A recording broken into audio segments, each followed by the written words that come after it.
What's up, everybody? This is James. I just thought I'd do a quick video taking my afternoon walk. I like to take a walk a couple times a day. Helps me clear my head. Usually I don't take my phone with me, but today I did. And thought I'd talk a little bit about whether the United States is freer than Mexico.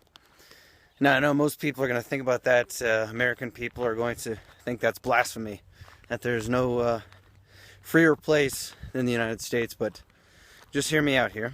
And I know a lot of other people that are going to think that, oh, the United States is, Mexico is much freer, and that all the people in the United States don't even realize how enslaved they are, and I'm not going to make that case either. There are definitely pros and cons. You know, I've lived in Mexico for 5 years, and there are good things and bad things about living in Mexico. You know, I guess first we got to talk about, you know, what free is. Freedom is whatever it is that you like to take advantage of, you know. Whether you like to, you know, whether it's business that, you know, that you're involved in, that you want to be free to do, whether you like to drive fast, whether you like to, you know, it depends on what type of things that you like to do, okay? So, you know, what can you do here in Mexico that you can't do in the United States? Well, all kinds of stuff. You know, as far as traffic laws, it's certainly much freer, you could say. I mean, it's not as well regulated as in the United States. You know, for the most part, you're not going to get, you know, it's not, in the United States, you're always worried about the cops are behind you, they're going to pull you over, you're going to get a huge fine, and it's going to take years and years for some small infraction. That's not going to happen in Mexico. People can, you know, they ride around with no registrations and no insurance and stuff like that. It's much easier to get a license and things like that.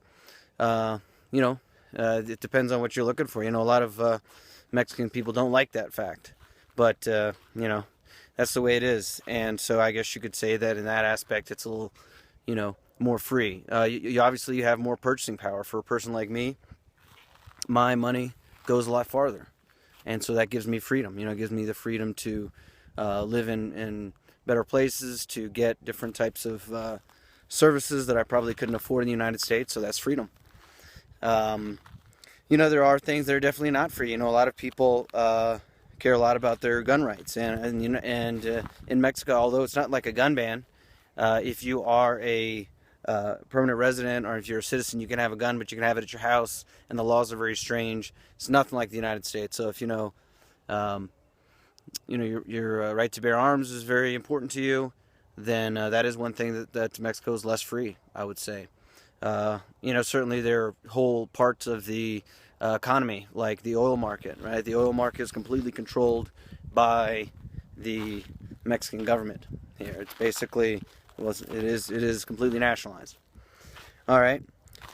But, you know, as far as other aspects, I mean, it's almost like if you were to come to Mexico, if you're not familiar with it, I mean, a lot of times as far as just social freedoms and stuff like that, you can do pretty much whatever you want.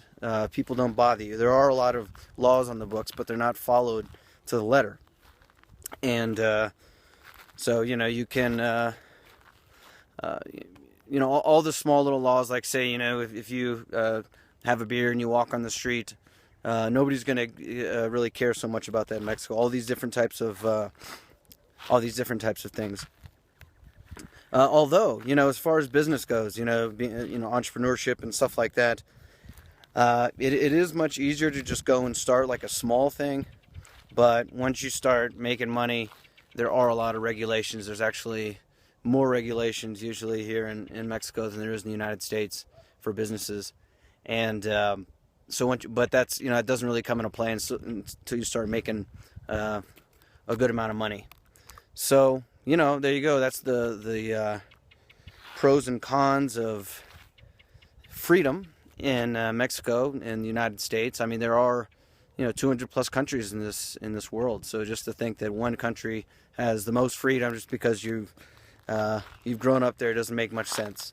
And so it's good to kind of think about it, you know, rationally and objectively. They have an economic freedom index, which you can take a look at.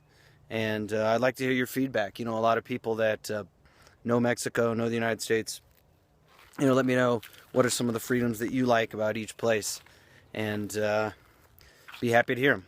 So thanks again, and I'll talk to you later.